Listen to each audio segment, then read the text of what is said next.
Hello, fellow traders. I'm coming at you tonight, not because the market pulled back nice, closed under 10,000 today, but it's because I'm seeing a little something I want to share. Not afraid to admit I've been confused lately. It's happened before. I know I'm gonna pull out. I always, trade for the long term. As far as my trades, I've definitely still hung in there, as you know. Today, when I saw the S&P peaking above 1100, I actually added to my FAS position in the mid-18s. Kind of rounded off, my shares. Brought my average down to 35. Probably gonna trade this one. That's what I'm, looking for, just to recoup maybe a nice down day Thursday and Friday. But this 10,000 mark, this is why I'm coming at you tonight. This 10,000 mark is huge. I'm gonna go over why it's so much like the 300 mark in 1929. It's been battled. But before I pull this camera and get to that, I want to go over something where I'm at a point on this trade where, I'm ready to take my lickings. A big rule I always follow is 50% in, 50% out, meaning whatever capital you have to trade and you're going to build a position in something, you only go with your position till you're 50%.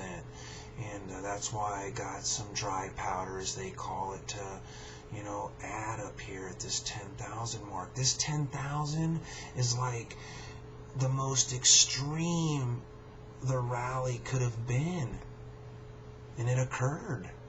But as it bounced off of 6,500, you could have called it 8. It could have trended from 65 to 8 for a year while we went through this whole crisis. Then when it hit 9, it could have pulled back to 8, and we could have went between 8 and 9 for a year. But this thing hit 10. We all know the higher it goes, the harder it falls. I'm not by all means going all in. I am looking for something. Like an inverse to the S&P or the inverse to the NASDAQ. If we get that big spike, which I thought, might have happened here. I've really been studying them and trying to pick which one I was just going to go all in with the rest of my trading funds for this downside move I feel's coming. And that's where I'm at. Picked up a little more FAS today. Average is at 35. We'll see how things play out. Check this out.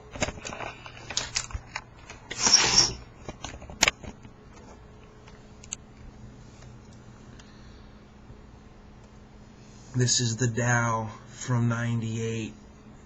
Here's our 98 crash, and we came right up through 10,000, hit 11,000, 10,000, 11,000, 10,000, 11,000, 10,000. I mean, really pounded off the 10,000. Then we had our crash, and then our follow-through crash, which I was going over the other night. This is kind of the pattern we're following right now.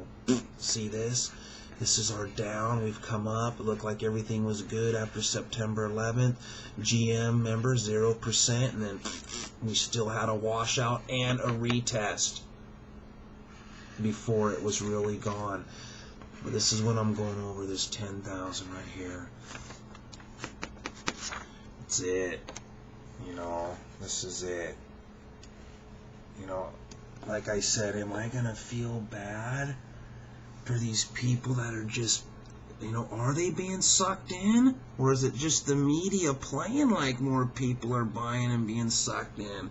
But here's 1928 to 31 right here. And look how when the Dow came up and it broke through this 300 here, look how it just bank. I mean, 300 was huge, and then it made its way up, dinked 400, and then they had their, you know,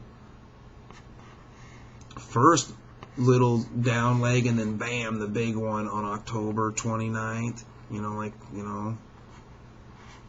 And then look how when it V'd up, just kind of like our pattern, just like I showed in 2001, we had our pattern, deep V, not really a nice test of the lows, just a little slight correction, and then all the way up to 300. This is like our 10,000.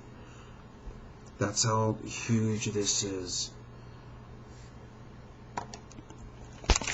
If this market does go above 10,000 and we do get, you know, a fat run up to like 11,000, 11,500, I will go all in completely, you know, 100% all in. I'm going to definitely stay away from this, you know, triple leveraged ones, but I'm going to play the S&P, the Dow, the NASDAQ. I've been looking at them. I'm just going to go all in and ride it for a year. It's going to be interesting. Oh yeah, I got to show you this too before I close it out here.